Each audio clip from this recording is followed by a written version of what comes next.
of just like, oh, there's a very OG Nick Carter article that he actually wrote on Bankless, was talking about stablecoins are actually parasitic to Ethereum. So not just layer 2s are parasitic to Ether, the asset, but sounds like stablecoins are also parasitic to Ether, the asset. If that's a perspective to take, what's your take on it? Okay, so potentially. It depends on what Ethereum and L1s define as their value prop or their reason to be held. So I'm going to end this argument with something that I've told you a million times, but I think there have been broadly like two theories for value accrual for ETH or L1s in general.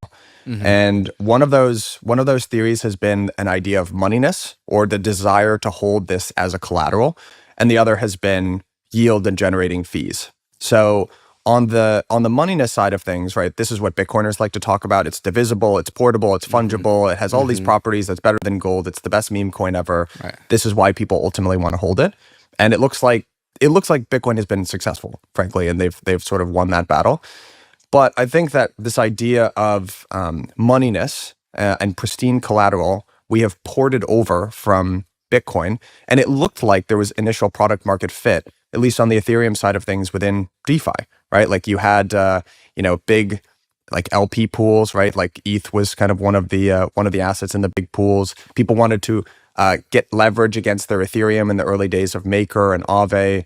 When you were buying NFTs, you were doing it denominated in ETH, and so people had this idea that ETH is money, right? And that so that idea found its way into the rollup centric roadmap, where we're okay with giving most of the fees that are generated in this economy to L2s, because what we're going to do is export this moneyness of ETH and this desire to hold ETH, the asset. That, I think, is dead as an idea. And I think the sooner we accept that, the better everyone is going to be, because you can already see that people want to hold the USDC and the BIDLs and the tokenized like USD denominated assets more than they want to hold L1 tokens on other layers. I think that's just objectively true at this point. And so I haven't read Nick Carter's article, but I'm going to agree with him if that is the idea, that people want to hold US dollar denominated assets more than they might want to hold the L1 token, especially as you go layers away from the main chain.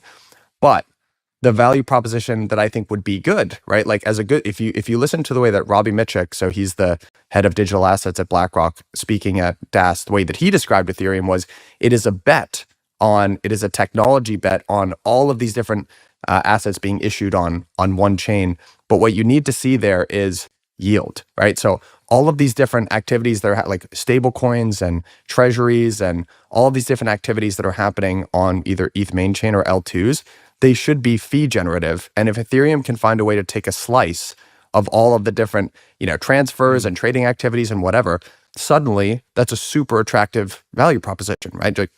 Just imagine, so you have this substrate that an entire global economy can be built on top of, and you can take a slice of all of that economic activity. That is a great story.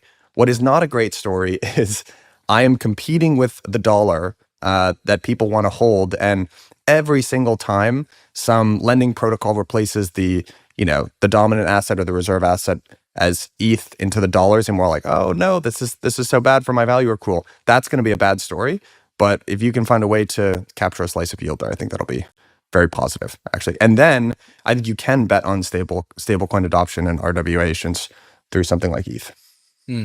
Okay, so there's a growing cohort of people inside of the Ethereum ecosystem who are trying to get this idea out there that if we want ETH to be money, if we want ETH to be valuable, we need to stop talking about revenue as the source of value for Ether, because it needs to be the mimetic side of Ether, the reservation demand side of Ether, like Bitcoin, that makes ETH as money. But what I'm hearing from you is you're actually on the pro-revenue, pro-yield side of Ether's value accrual story more than you are the more mimetic Bitcoin-esque side of things. Is that right? Yes. Okay. Unequivocal yes. Because I have talked to a couple people in the last 2 weeks who are on the exact opposite side of the spectrum as from you.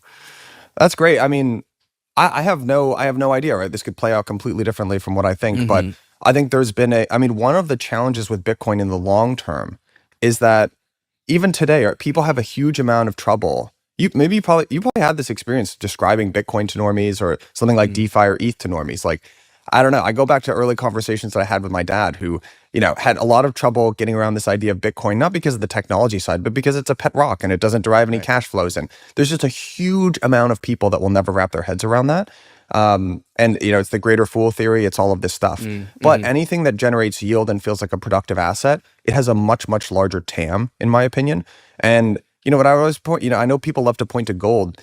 The market for treasuries is much larger than the market for gold. And I think the reason for that is that it does effectively the same thing, but one has yield and you can put some amount of, quantitative analysis around and others you can't.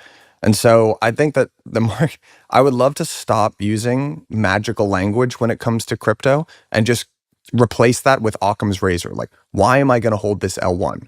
Like, why am I going to hold this L1 token? Because it pays me a yield. That to me is such a simple story.